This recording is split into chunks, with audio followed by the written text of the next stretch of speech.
Welcome to the June 1st, 2020 Troy City Council meeting. I'll call the meeting to order and have City Clerk Dixon do the roll call, please. Mayor Baker? Here. Councilmember Abraham? Here. Councilmember Brooks? Here. Councilmember Chamberlain Krenga? Here. Councilmember Erickson Galt? Here. Mayor Pro Tem Hamilton? Here. Councilmember Hoderick?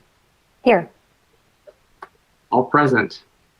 First on the agenda this evening is C1, certificates of recognition and special presentations. Because we're not in council chambers and I don't have a very friendly group to present our proclamation to, I will just call to your attention the proclamation that we approved at our last meeting, the proclamation to declare June 5th, 2020 a National Gun Violence Awareness Day in the city of Troy. I will urge all of you to reread that, and we'll make sure I'll post it as well.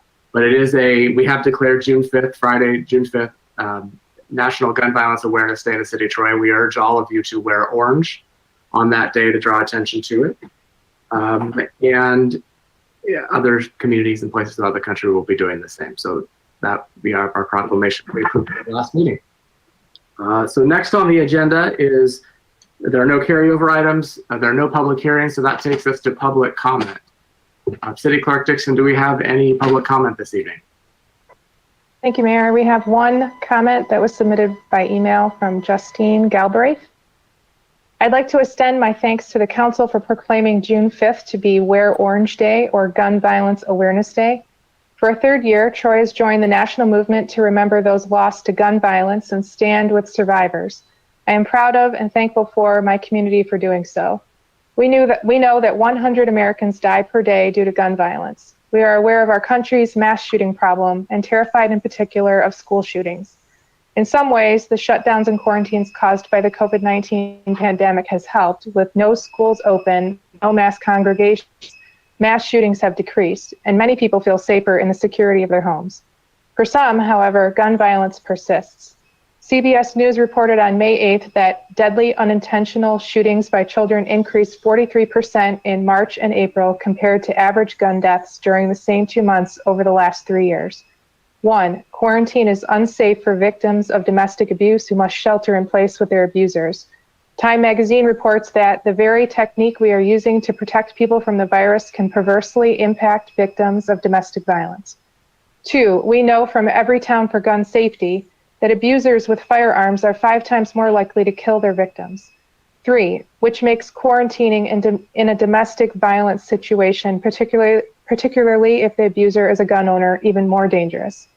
And this is to say nothing of the gun violence that has erupted at some of the protests of the past few days, including the shooting death of a 19-year-old protester in Detroit.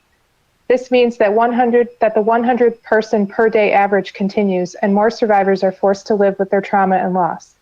We stand with them on June 5th and every day, and urge those who exercise their Second Amendment rights to practice safe storage and responsible gun ownership. Thank you again for joining dozens of cities in Michigan and thousands around the nation in honoring victims and supporting survivors. All viewing may join the Wear Orange movement themselves by wearing orange on Friday and throughout the weekend. Gratefully, Justine Galbraith. Thank you. That concludes those who participated in public comment this evening. As a reminder, as long as we are doing our virtual city council meetings, you can submit public comment by 4 p.m. on Monday, the day of the meeting, either by email to publiccomment@troymi.gov, or you can call and leave a voicemail at 248-524-3302 with a reminder that there's a 3-minute limit as well for those messages and emails to be read into the record by the city clerk. And then now's an opportunity to City Council, City Administration response to any of the public comment this evening. Would anybody like to say anything? No, I will thank Ms. Galbraith for sending in those comments and for sharing her strong convictions and opinions regarding this issue, and for being an advocate on behalf of her group and her peers and for the good of the country and our city as well. So thank you for that, and we appreciate again the time you take to have your voice heard in this matter. Next on the agenda is postponed items. There are none. So we'll move on to regular business. And before we start our regular business, I need to move a resolution to waive the rules of procedure for the City Council, Rule number 5A, regular meeting agenda, to add items on the agenda, Rule number 8, proclamations and congratulatory certificates, and Rule number 20, agenda items submitted by council members. Support. I think that was Councilmember Hoderick. So moved by the chair, supported by Councilmember Hoderick, that we waive the rules of procedure as just read into the record. Any discussion? I will just go ahead and say for the record that we traditionally aren't fond of adding last minute items to our agenda, and we take great care in making sure the public has ample notice of everything that will be on the agenda for our council meetings. But there have been some time sensitive issues that have come up and require our action or our discussion this evening. And that is the reason we're doing this at this point. As always, we put everything online prior to the meetings, and we do our best to make sure that there's ample notice, as I said. But there are time sensitive matters here. So with that, the vote, Ms. Dixon. Mayor Baker, Yes.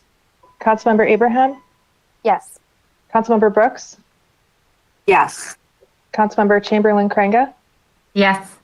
Councilmember Erickson Galt, Yes. Mayor Pro Tem Hamilton, Yes. Councilmember Hoderick. Yes. Motion carries. So we will head on to regular business. There are no mayoral or city council appointments this evening, so we'll move on to I2. I have no mayoral nominations this evening. I will turn it over to Mayor Pro Tem Hamilton for city council nominations. Thank you, Mayor. I have one nomination tonight to the Election Commission for the term expiring January 31st, 2021. I'd like to nominate Ray Watts for the Republican Party position. Support.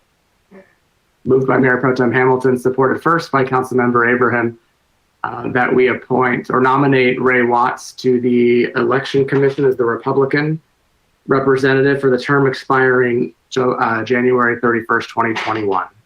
Any discussion? Okay, the vote, Ms. Dixon. Councilmember Abraham, Yes. Councilmember Brooks, Yes. Councilmember Chamberlain Krenga, Yes. Councilmember Erickson Galt, Yes. Mayor Pro Tem Hamilton, Yes. Councilmember Hoderick, Yes. Mayor Baker. Yes. Motion carries. Any further city council nominations, Mayor Pro Tem? Okay. Next up, and as I understand, Mr. Watts' application and resume will be submitted into the portal for council members to review prior to his presumed appointment at the next meeting, correct? Correct. Yes, he said he would. Yes. Okay. There's no closed session this evening, so we move on to I4. Troy reopens for business, a resolution for additional temporary signage allowances, and this will be introduced by City Manager Mark Miller. Thank you, Mayor. City administration is recommending that we temporarily allow all businesses within the city have a temporary sign due to the COVID shutdown. This proposal and this resolution would allow one temporary sign per business, 12 square feet in size and not to exceed 4 feet in height. It can be attached to the ground or a structure. And it is permitted for 180 days, and then this provision would expire. And I'll answer any questions that you may have. Any questions for City Manager Miller? Mayor Pro Tem Hamilton. Thank you, Mayor. My only question is the 180 days from today or from when they post a sign? Today, go ahead. From today. Okay. Sounds good. Mayor? Thank you. Yes. Just a quick other comment. This does not require a sign permit. And also, as I understand, one of the main differences with this is that this allows for one sign per business, not per property, correct? Correct. So Correct. there could be multiple signs on one property if there are multiple businesses in there. Yes. Okay. Yep. None are permitted in the residential district.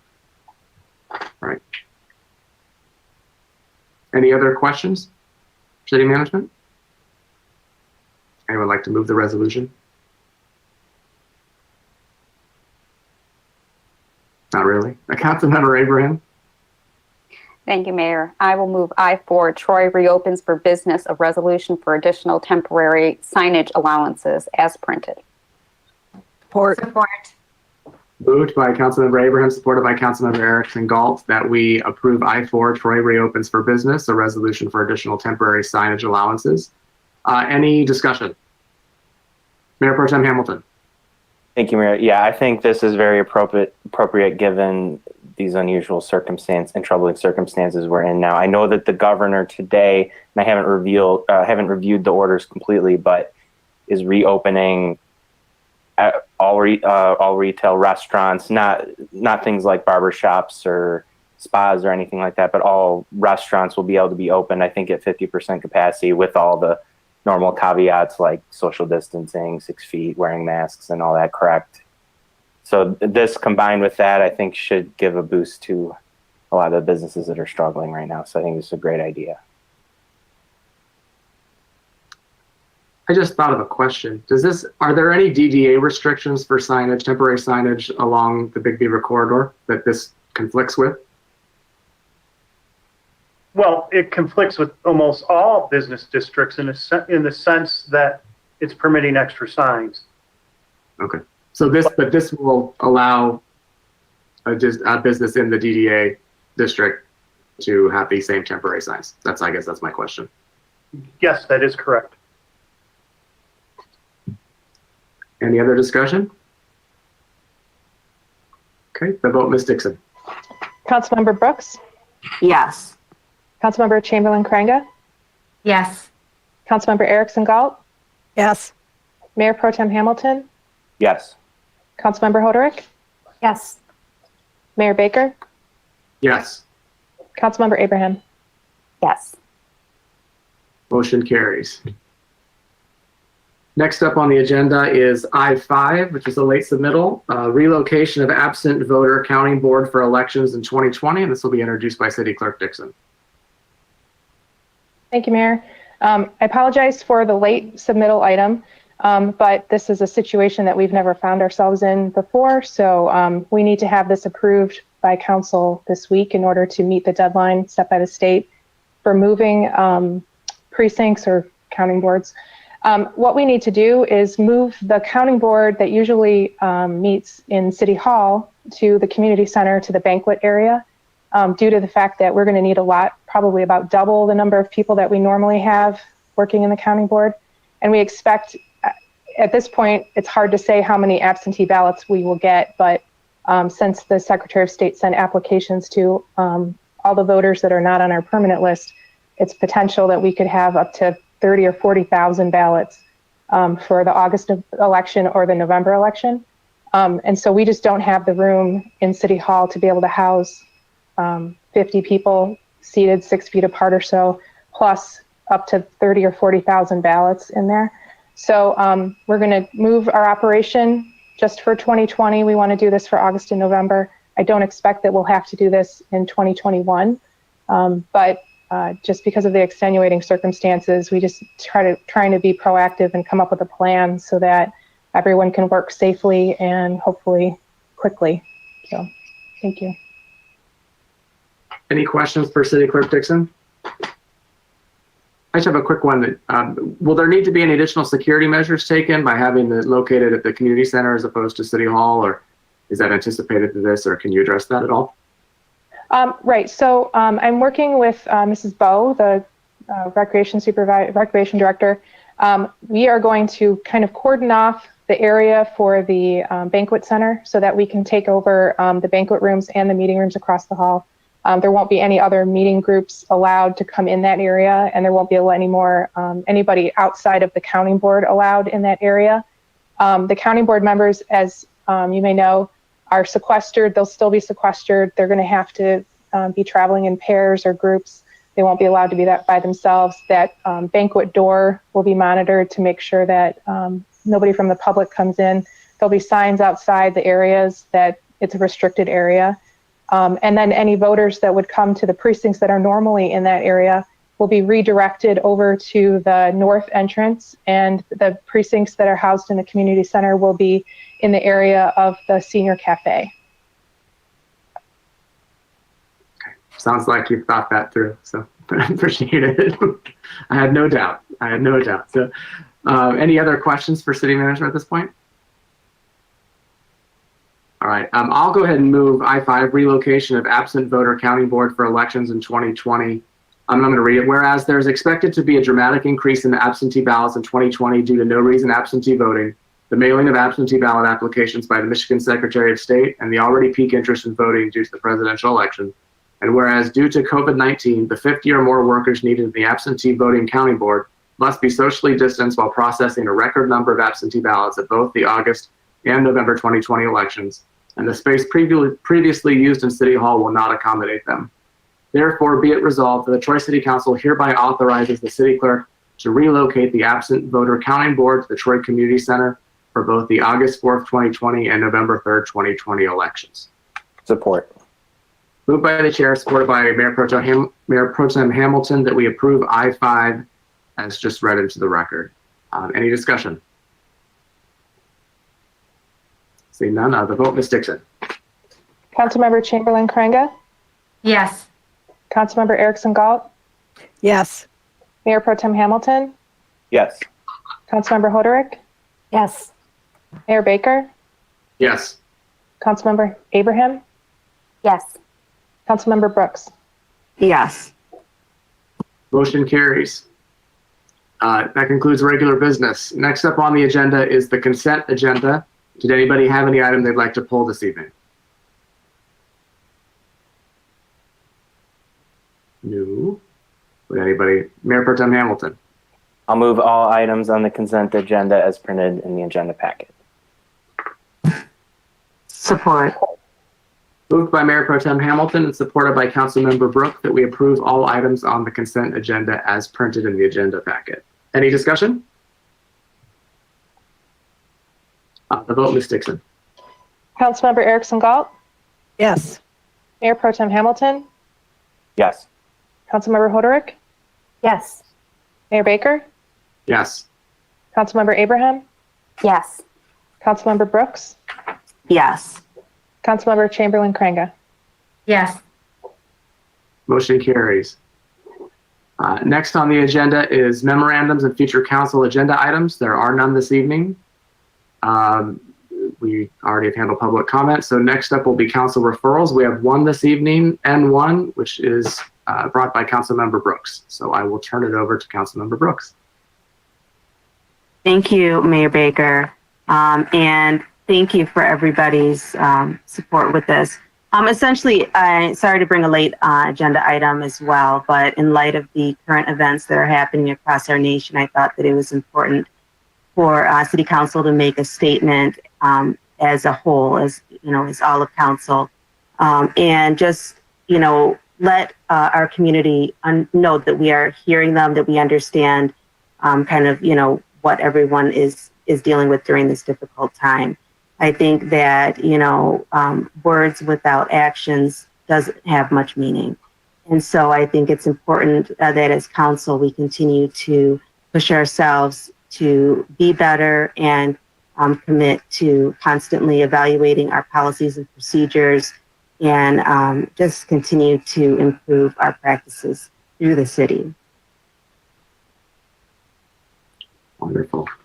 Would you like to read this proclamation into the record? Yes, I would like to read the proclamation. And I would also like to say that I do believe that overall our policies and procedures are very good to the police department, and our relationship with the police department in our community overall is very good. We are a very diverse community here in Troy.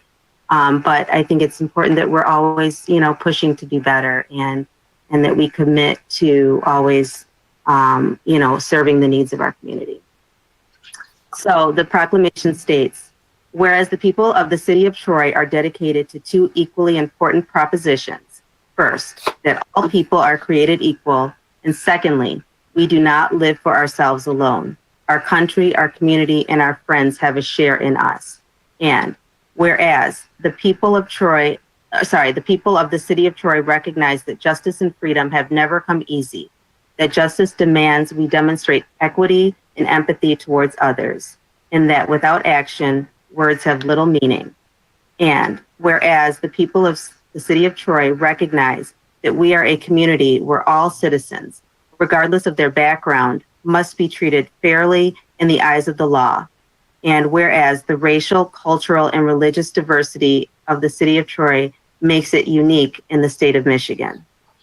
Whereas the city of Troy lauds the Troy Police Department for taking its commitment to protect and serve seriously, for its outreach to residents, and for affirming its responsibility to listen to the diverse experiences of the people of Troy.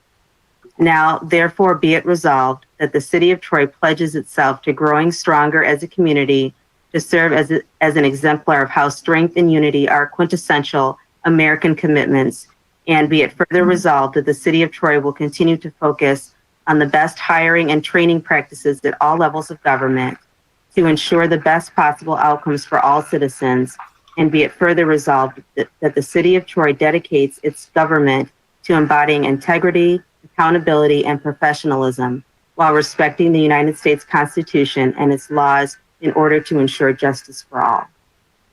Support. Support. Moved by Councilmember Brooks, and I think supported by all of us, but Mayor Pro Tem Hamilton was first, that we approve N1, the council referral that was just read into the record. Discussion. Mayor Pro Tem Hamilton.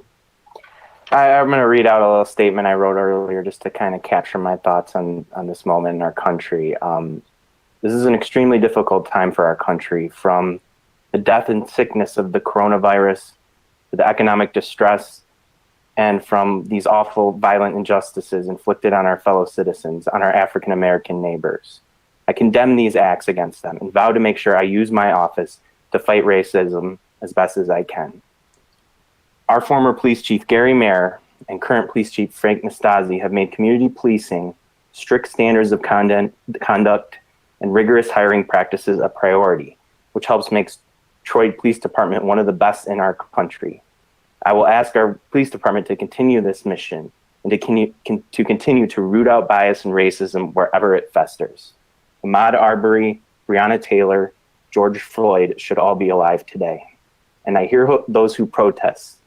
But regarding violent protests, I'll quote Terrence Floyd, George's brother, do this peacefully. Thank you. Further discussion? Councilmember Abraham. Thank you, Mayor. I too have been reflecting on the events of the past week, and I also came up with a statement that I'd like to read as well. The Reverend Martin Luther King Jr. once said, "An injustice anywhere is a threat to justice everywhere." We are caught in an inescapable network of mutuality tied to a single garment of destiny. Whatever affects one directly affects all indirectly. Those words have resonated in my mind over the past week, and seeing the video of George Floyd's unwarranted death and witnessing our nation collectively recoiling at the injustice. I truly appreciate law enforcement throughout the nation, including the Detroit Police Chief James Craig, Oakland County Sheriff Michael Bouchard, who have strongly disavowed the actions of the 4 former police officers in Minnesota. I thank Genesee County Sheriff Chris Swanson for walking with protesters in Flint and, in his words, turning the march into a parade. But of course, I would be remiss if I didn't comment on our Troy Police Department. I am grateful to the Troy Police Department for developing a culture of community policing over many, many years. This is one of the key reasons why Troy continues to be among the safest cities in Michigan. It is the reason why I've been such a strong advocate for the TPD. I thank them for being committed to upholding our residents' First Amendment rights, and by supporting today's march to ensure that their voices are heard while residents are kept safe. I'm also uplifted to know that the TPD is locking arms with the Troy school kids, who are also orchestrating a march, a unity event on Friday as well. This can only happen when your residents trust your police department. There's no doubt in my mind that this country is at a critical inflection point that we, citizens of all races, must address to move forward to truly be the beacon of liberty and equality for all people all over the world. Our nation is hurting, and the residents of Troy are hurting. The Reverend King also said, "A riot is the language of the unheard." And while I hope we don't have that type of situation here in Troy, I know that there are those who are hurting. So to those who have been wounded so deeply, to those that feel unheard, to those who have been mistreated, please know that I hear you. I hear you. When I took my oath of office twice now, I swore to protect residents, all colors, all ethnicities, while I uphold the city's charter and the U.S. Constitution. I don't take that oath lightly. And I am so pleased that Councilmember Brooks brought this resolution forward, and I am very pleased to support it. I think we have a great city. I think we have the right policies in place, but I think we need to make sure that we continue to do so and that we are actively looking for ways to improve to make sure we continue to hear our residents, all of our residents, and that we are a beacon of justice in this area. Thank you. Thank you. Additional discussion? Councilmember Chamberlain-Cleanga. Thank you, Mayor. And thank you. Thank you, Councilmember Brooks, for bringing this statement to us today. I wholeheartedly support it, and I join my colleagues in condemning racial injustice and racial violence. I know our hearts have been heavy over this past week, this past weekend, but I think we also have to recognize that these issues have been going on, unfortunately, for a long time.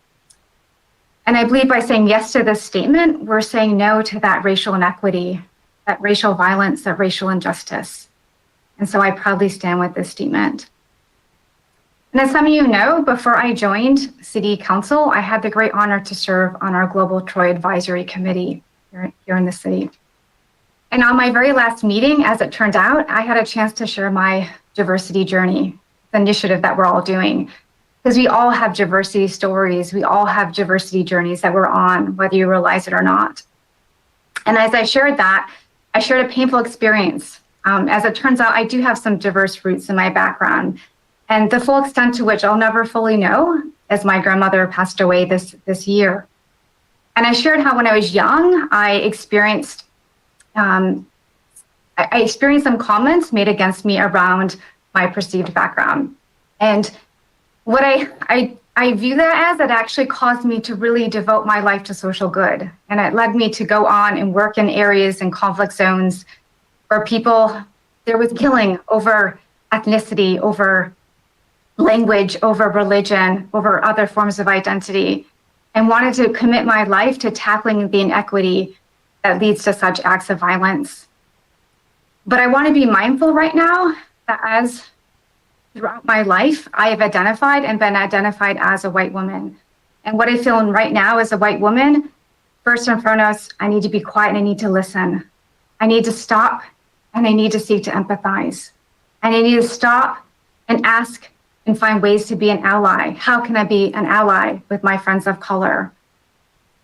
And so that's what I want to do right now. And so in that spirit, something I want to put out there and maybe in council comments to also talk about is, I think this would be a great time in that spirit of listening is for council to re-engage our Global Troy Advisory Committee with the goal of really listening to our diverse residents, hearing from them and how their communities are being affected by what's going on. And I know that was something that was on the table, and due to COVID, other things got in the way of that. But perhaps during council comments would also, in the spirit of Councilmember Brooks, this amazing statement, to take it forward and to have a conversation with our Global Troy Advisory Committee that is there to advise us. Because I think if we believe we don't need to have these conversations in Troy, I think we are wrong. Thank you. Anyone else? Councilmember Hudrick. I had written comments that were very similar, but I find myself just simply wanting to say to all who watch and wonder and look at a woman such as myself, a grandma, who is extremely white-skinned, I really understand my privilege. And I come to this role, and I have come to this role from the get-go, understanding that privilege in a community as diverse as this one. I grew up in a very, very diverse community.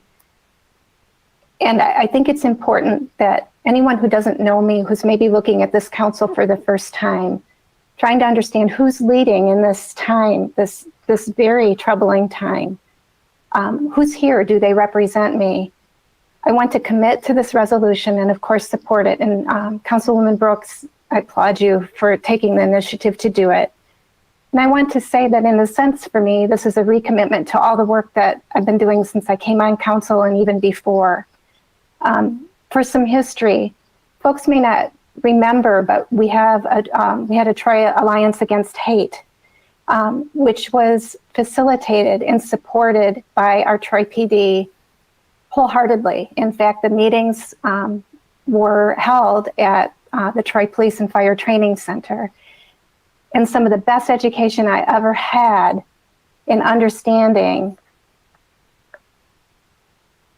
social injustice and the challenges, particularly to fellow mothers in the community raising children of color, came to me with a force that I'll never forget. And they were really valuable conversations. And reinstituting those kinds of conversations, as Councilwoman Chamberlain-Krenga just suggested, through a group that didn't exist then, but does exist now, it's timely to revisit it. And I want to echo just the reflection that our former chief mayor and our current chief Nastasi fully embraced community policing philosophy.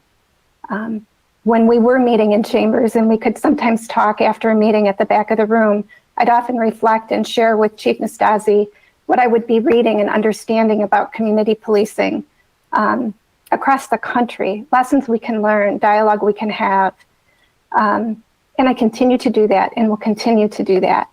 The good news is, I think this is going to jumpstart a conversation that was out there and really, really help shine the light on what we can do and continue to do. The hiring practices that we have with our Troy Police Department, I've witnessed firsthand when I was first elected to council some years ago, how incredibly thorough and rigorous the background checks are, what they look for, the time it takes to hire each police officer. And the tradition that our police department has when officers are sworn in, of having them come in, the badges are placed upon them by a loved one, their families are there, they're brought to the Troy Police family, and they see representatives such as ourselves who are working with them as they come in to serve our community. These are all traditions that are meaningful to that community policing philosophy, and we have to re-embrace them, reaffirm them. We are, in many ways, that benchmark city, but it doesn't mean that we can't keep getting better. And I will always commit to that. I think 5 of us on this council have been through the Troy Citizens Police Academy and have been students of the police department, how familiar we are with it, how familiar we are with the practices that get right at the heart of the issues that are facing us today and how to keep our community strong. I'll continue to study that. I will continue to look at how we can improve upon it. And I want to commit to that on behalf of all those who are hurting, truly hurting right now. And I guess what really feels good to me as I look at this council on a screen in front of me is I know that we will do this together. If we were going to have a time like this, I couldn't be more confident that we can do this and continue to make improvements in this city. And I look forward to doing it, and I commit to it. Thank you. Thank you. Councilmember Erickson Galt. Thank you, Mayor. I echo many of the comments of my fellow council members. I'm not going to try not to be repetitive, but first of all, do want to thank Councilmember Brooks, not only for bringing this forward, but for reaching out to me this weekend and not assuming that I would be on board, but saying, hey, what are your feeling about this? And I said, absolutely. I'm 100% behind this. And I'm grateful that we have a Troy Police Department that is not only is excellent at hiring, training, supervising, community policing, but also deeply respects the right of our citizens to peaceably assemble, to petition their government to seek redress of their grievances. I'm quoting almost verbatim from our First Amendment, which is deeply important to me. And that's what I've taken away from over the last several days, is that I'm grateful that we live in a country where we have the First Amendment that gives us these rights. And I'm thrilled that we have institutions here in Troy that respect those rights, and actually that our police department is going out tonight to be there to make sure that a group that wants to peaceably assemble and protest can do so. And I'm very grateful for that. And I'm grateful for all my fellow members of council who have gotten behind this and are on the right side of history on this. So thank you all, and let's do some justice. Mayor Pro Tem Hamilton, do you have something else? Thank you, Mayor. I just wanted to thank you, Mayor, for your statement that you posted on Facebook and Twitter. It was, anyone who hasn't read it, I would recommend you go onto Facebook or Twitter and take a look. It really captured a lot of the thoughts I'm having in this moment too, and I retweeted it and everything. And just thank you for your leadership, Mayor. It was a really powerful and correct message for this time. So thank you. And I forgot if I said, Councilmember Brooks, thank you for bringing this forward. I think I said that, but I don't. Thank you, Councilmember Brooks. Can I say Well, one thing? Yeah, of course, Councilmember Brooks. Oh, sorry. One more thing. I have to be remiss if I don't also give some credit to Councilmember Chamberlain Krianga, because she really did reach out to me, and we really wanted to do something, and so out of this kind of came this resolution. And I also want to say, definitely as as a person of color, there is a lot of healing that needs to be done. And but I feel so hopeful to be able to serve with this amazing council, because the positive, reinforcement and the positive, I don't know what to say, but just the feedback that everyone has given. I think that the city of Troy is so fortunate to have leadership like this, because I am hopeful that healing can happen. And the first step to heal is to listen. And so I do think that it is so important that we are listening to what our various communities have to say. And our grievances or our concerns may be different depending on the community that is kind of speaking. But I think we have to really just listen, as to say, and then I think from there we can start to heal. Thank you. Good points. Good points from all of you. Obviously, I'm speaking of what I posted on Facebook, Mayor Pro Tem Hamilton, I'm not going to read the whole thing, but there's part of it I do want to touch on a little bit here. It's always, truth be told, I struggled with sitting down and writing something and posting something, because I'm a white privileged male, right? I mean, I'll call that out as it is. Like Councilmember Hoderick spoke about, it's something that it makes it sometimes uncomfortable, because we don't want to say anything that we shouldn't. And yet I'm at the firm point in understanding now that, issues such as race need to be spoken about, and it's better to take a risk and say something to recognize and acknowledge than to not say anything at all, because I think that's been part of the problem as well.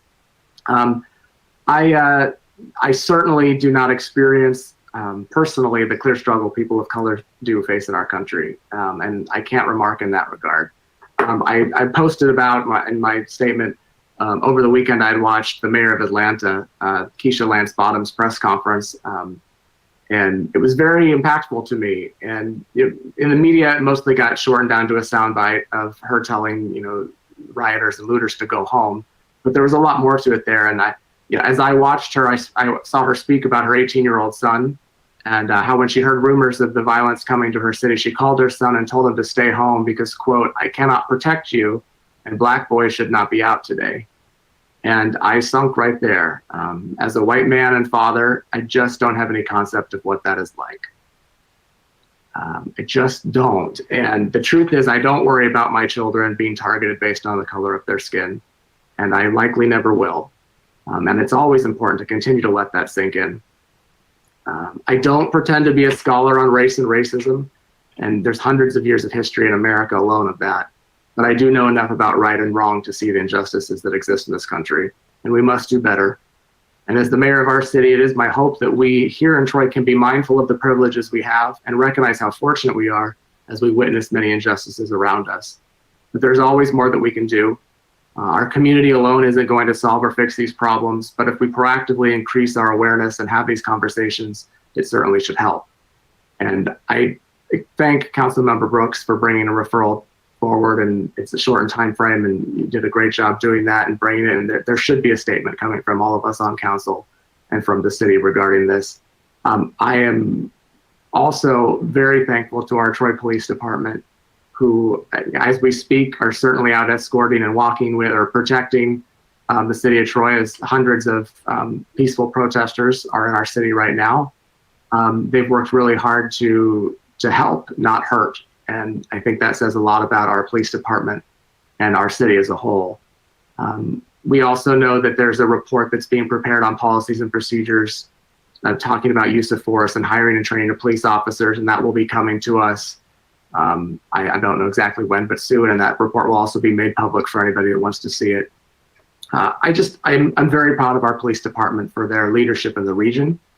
And I'm also very proud of our residents for being open to these conversations. I have had a lot of response to my post, and I've heard from a lot of people that I wouldn't normally expect to hear from on issues of race who've said good, positive things, and it's opened a door for some of them to have conversations and awareness that they maybe wouldn't normally have. So I'm very positive and hopeful to see that. I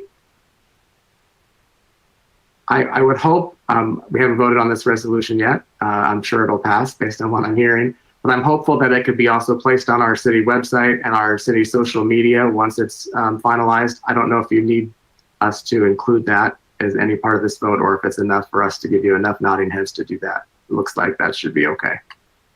Yes, it's okay. Okay. So again, thank you, Councilmember Brooks and the others that worked with you on that. And I do want to talk a little bit about the peaceful protests after we get through this referral, maybe in council comments. I have some questions for the city manager. But with that said, I'll ask for the vote, Ms. Dixon. Mayor Pro Tem Hamilton, Yes. Councilmember Hoderick, Yes. Mayor Baker, Yes. Councilmember Abraham, Yes. Councilmember Brooks, Yes. Councilmember Chamberlain Krenga, Yes. Councilmember Erickson Galt. Yes. Motion carries. And I think in the spirit, it's good to remember this is a start, not a finish to this conversation, right, Councilmember Brooks? This isn't where it ends for the city of Troy. Yeah. This is a jumping off point. So appreciate that. Next up on the agenda is council comments. Before we get into individual council comments, I wanted to ask City Manager Miller if he could provide us maybe with a little bit of a real-time update on the protests that have happened in our city, or are likely still happening, as all of us are prohibited from having any electronic communication, so we're not getting any updates, but I'm assuming you've been in contact with Chief Nastasi and others. So if you could give us a little bit of an update and explain a little bit about how things have gone down today. Yes, so we starting hearing about the potential for a protest today, and there was information was changing, and our police department utilized all of their resources and eventually did contact the organizers. And I personally came to the city and looked at what was happening about 4:45, and you could see a lot of people walking to a marshalling place in the southwest quadrant of Big Beaver and Coolidge, which is the Niemer property in a parking lot. The group sort of gathered there and they were chanting, and I then left. I had to come here. Well, then what happened is approximately 400 people in total gathered, and the police department closed down eastbound Big Beaver and escorted the group, and they walked almost 2 miles to the Civic Center. And then we had a space between the library and police department and the aquatic center, a grassy area where the group assembled and was able to communicate what they wanted to communicate. And then probably about a little bit before our meeting started, the group started dispersing, and they started walking back, which our police department will also escort them. But the walk back was more dispersed, not just a large group in the road of Big Beaver. And if I didn't say that, I just wanted to clarify, they did walk down the middle of the road, and we shut the road down for them so that it was safe. It ended up being a pretty impactful thing when I saw them pulling into the Civic Center with a police escort. And from that, I have not heard anything else except for the police department was going to continue escorting them all the way back to Coolidge and Big Beaver, so then everyone can then disperse to their cars and move on. Very good. Which means that so no news at this point is good news, meaning things continue to be peaceful. That's my understanding. Correct. And while I'm speaking, I might as well mention that a group of Athens High students are organizing a march, and they have we've reached out to them in the police department, and we're fully coordinating with them. And in fact, we are going to have police departments participate in the when they get at the end of their march, so that students who want to talk to the police, they can, about what their issues are. Fantastic. Thank you, City Manager Miller.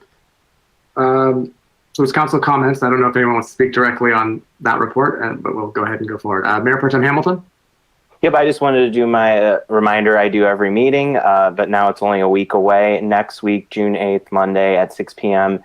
is a special session with council to discuss library funding, a critical piece of our community.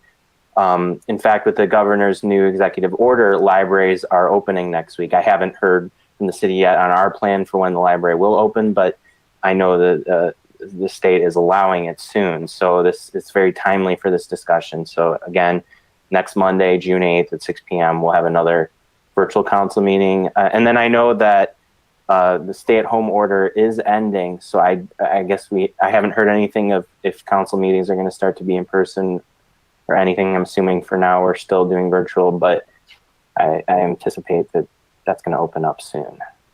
I don't know if, Mark, you have anything to say on that. Go ahead, City Manager Miller. Well, I would defer the remote meetings to the city attorney. There is a governor's order on that, I believe, to the end of June that permits for them. But I wanted to address I apologize, Councilman Hamilton. What did you initially start talking about? I had a thought, now I lost it. The library funding, and then I mentioned that the executive order today, allows libraries to open, I think, in a week. Right. What I wanted to inform council is Assistant City Manager Bruner is kicking me hard to review the presentation, and our goal is to deliver it to council tomorrow. That's what I wanted to say. Great, thank you. This is the presentation for the library, so we'll have access to that and begin to have the communication process for that in the next week. Thank you. Yes. Very good. City Attorney Bloom. Mayor, just to address the order, it does allow for electronic meetings throughout the month of June. So it will be council's preference as to, and then also potentially any additional orders that may come out regarding social distancing and regulations. So we do have the opportunity to have electronic meetings throughout the month, but we're anxious to get input on that. I think that, so we've talked a little bit about this in previous meetings. I think if the order allows for electronic meetings through June 30th, I don't expect the governor to bring it to change that to make it less likely. But and in conjunction with today's order, where it seems like there's still, if people can work from home, they still prefer that you work from home. It seems like the spirit of everything would be to continue to do our virtual meetings through the month of June, so long as we are able to do the business that we need to get done. And I kind of think that probably makes the most sense based on where we are. I mean, obviously, when we go back to council chambers, we sit closer than 6 feet apart. We can separate as we did at our March 16th meeting, but that's something that will need to be addressed.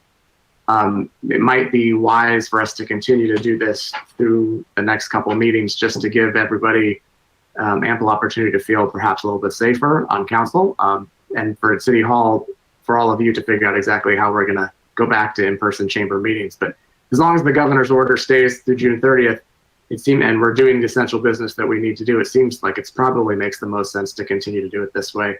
But I'm just one of 7, so I don't know what everybody else thinks. I agree. Councilmember Erickson Galt, is it on this topic? Because I know Councilmember Chamberlain Krienga had other council comments, but go ahead. Yeah, it's just on that topic. I read, or at least skimmed, the governor's very lengthy order this afternoon. And I tend to agree that there is a strong recommendation in that order, if not a requirement, that if you can work from home, you should do so. And what we do is not exactly the equivalent of somebody sitting in an office, but I think it's the spirit of what the executive order is calling for, is to try to do everything remotely that can be done remotely. I know doing these meetings remotely has been a little uncoordinated and uncomfortable at times because of the fact that we can't have the direct interaction with the public, but the public seems to be embracing it.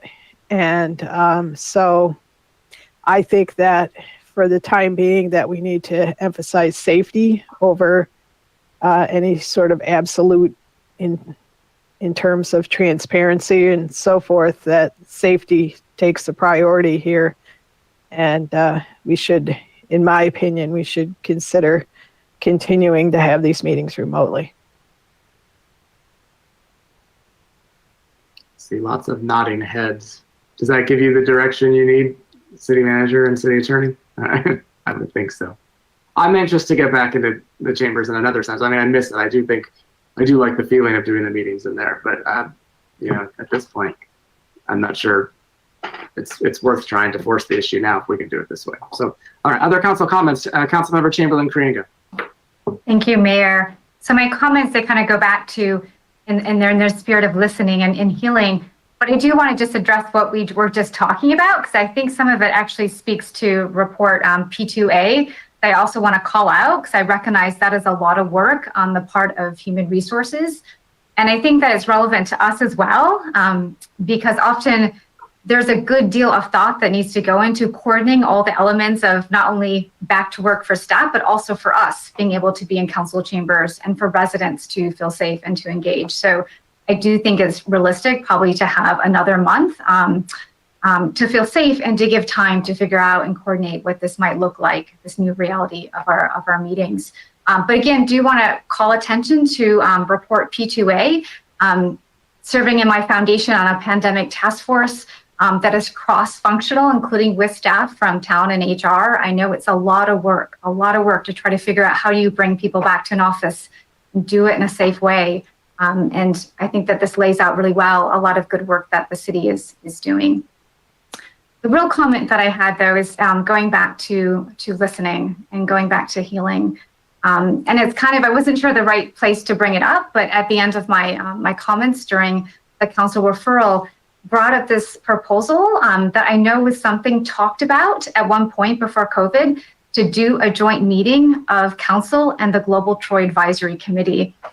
And I feel in the light of what's going on right now, that doing that sooner than later is something I really want to put out there. And I really think that if the goal is clear and concise, and the goal is for us as council to go in and listen and hear how our diverse residents, what they're thinking, what they're feeling, what their communities are thinking, that can be a step in the direction towards this listening and healing that Councilmember Brooks mentioned.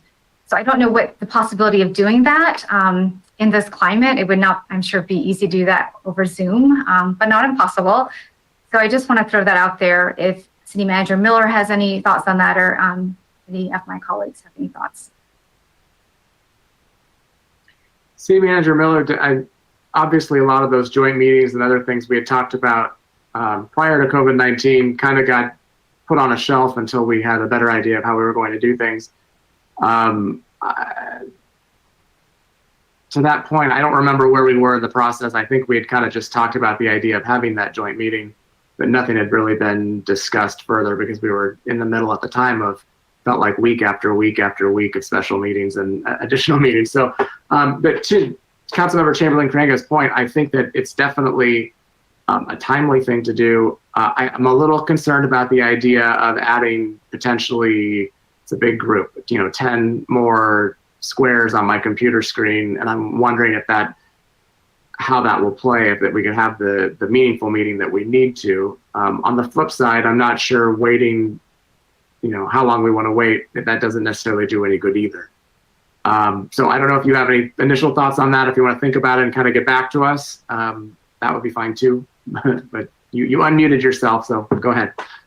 Yeah, let us give some thought about what we could potentially do, because I have to admit I'm a little frustrated in general sense that we're stuck in the COVID mode, which is not normal, and things that need to get done we need to start getting done and moving forward. Okay, fair enough.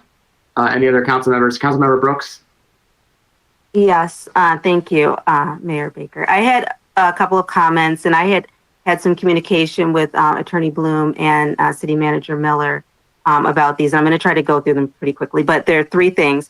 One was mental health awareness. At our last meeting, we talked extensively about it. I think that it has come up in many forums. Representative Padma Kupa had a good forum on it. It even came up at a PTA meeting recently that even our children are having some difficulties, with all the stuff that's going on right now.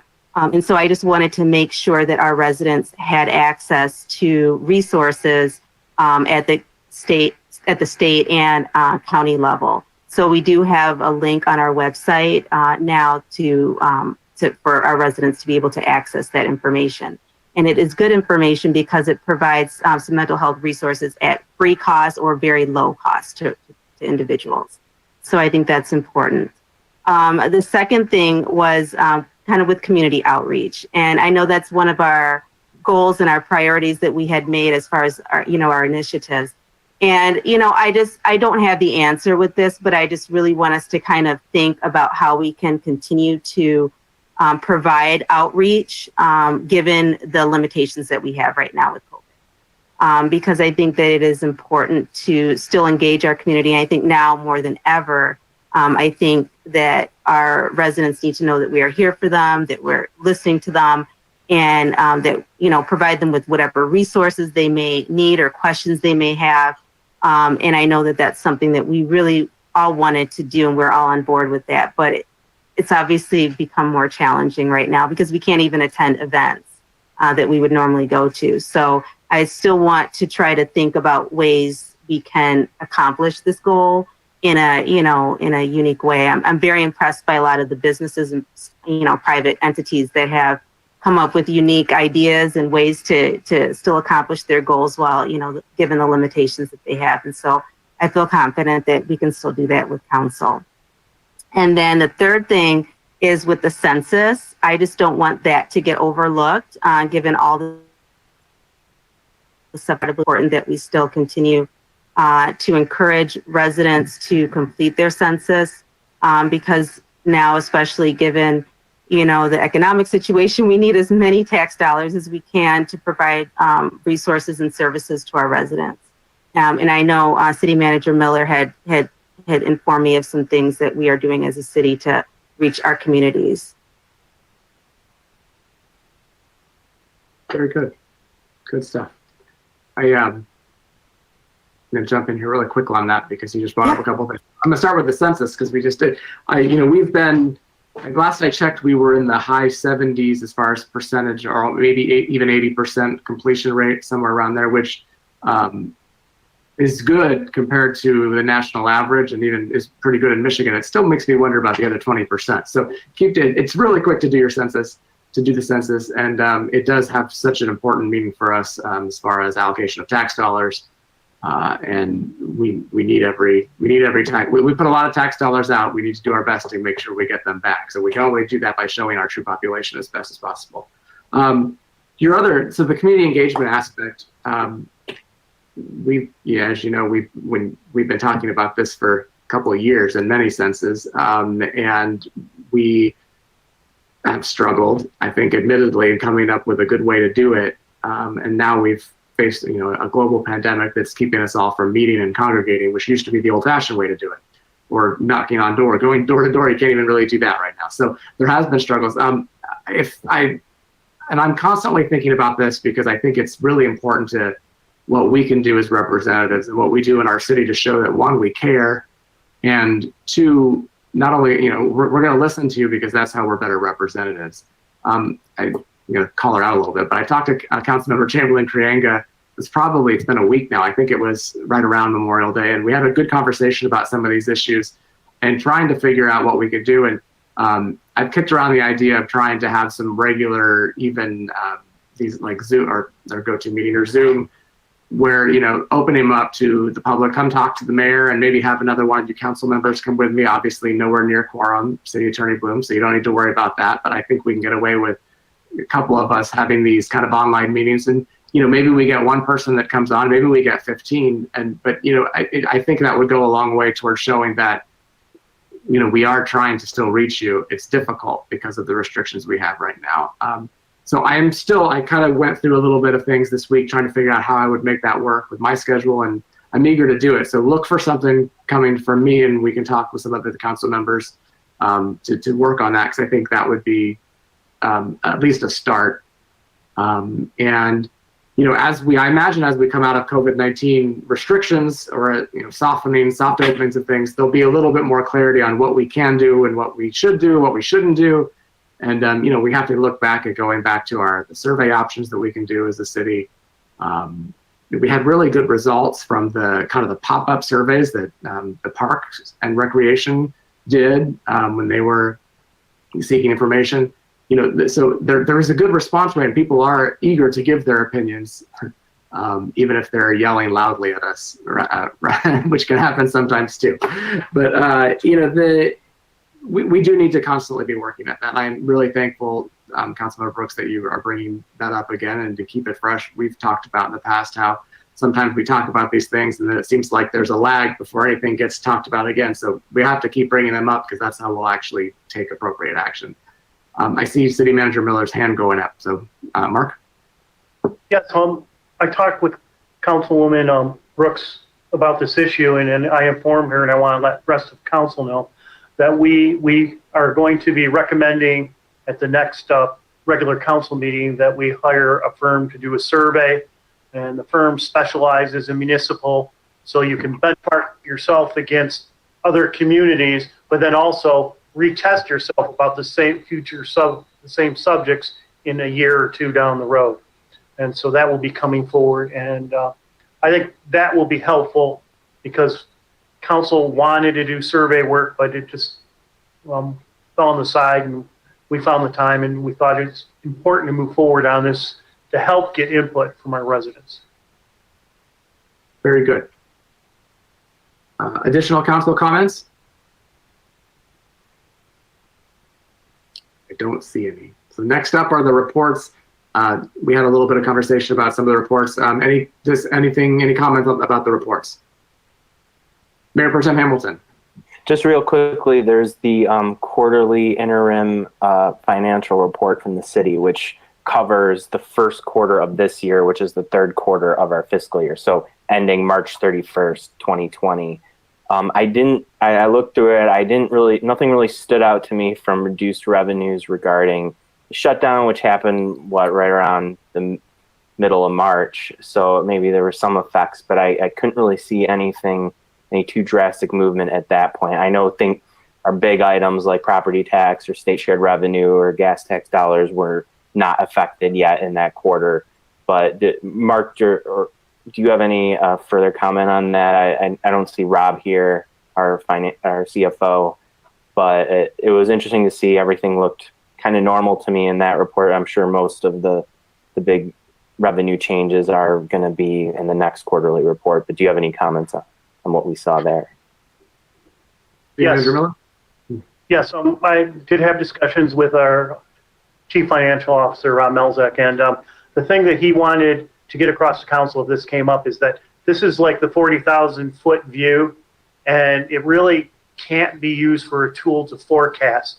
And he is aware of that. He's working on, the revenue sources from the state, which are most likely to be reduced. And we will have a much more targeted analysis and forecast of both lost revenues and increased or decreased costs in the future. Thank you, Mark, and I'll look forward to that. Thank you for all your hard work on this. Very good. Councilmember Chamberlain-Krienga.